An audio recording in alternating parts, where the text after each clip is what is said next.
میرے گھر والوں کو یہ خواب آیا ہے کہ صبح کا وقت ہوتا ہے اور یہ دیکھتے ہیں کہ ہلکا ہلکا پہلے زلزلہ آتا ہے اور پھر یہ تیز زلزلہ ہو جاتا ہے، اور یہ اپنی امی کے گھر میں ہوتے ہیں اور گھر گرتا نہیں ہے، تو اس کی تعبیر ارشاد فرما دیں۔ السلام علیکم ورحمۃ اللہ وبرکاتہ۔ وعلیکم السلام ورحمۃ اللہ وبرکاتہ۔ بعض اوقات ایسی چیز ایسے واقعے کے دنوں میں آئی، جیسے زلزلے کے جھٹکے آئے، خبریں سنی، بات چیت ہوئی اور خواب کے اندر دیکھا، تو پھر تو اس کی تعبیر سے اس کا تعلق نہیں ہوگا، پھر یہ عمومی حالات سے منعکس ہونے والی ایک شے ہے جو خواب کے اندر نظر آ گئی۔ اور اگر ایسا معاملہ نہیں ہے، ان دنوں میں نہیں دیکھا گیا، اس کے بہت بعد دیکھا یا اس سے پہلے کا یہ معاملہ تھا، تو زلزلے کا دیکھنا یہ خواب میں اچھا نہیں ہوتا، کسی قدرتی آفت یا مصیبت کے پہنچنے پر یہ علامت ہوتی ہے۔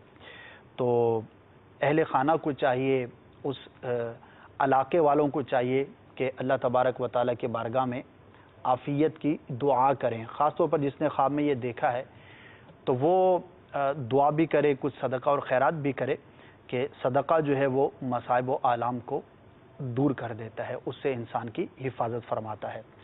تو انشاءاللہ عز و جل خیر ہوگی۔ اللہ تبارک و تعالیٰ آپ کی، آپ کے گھر والوں کی، تمام کی حفاظت فرمائے۔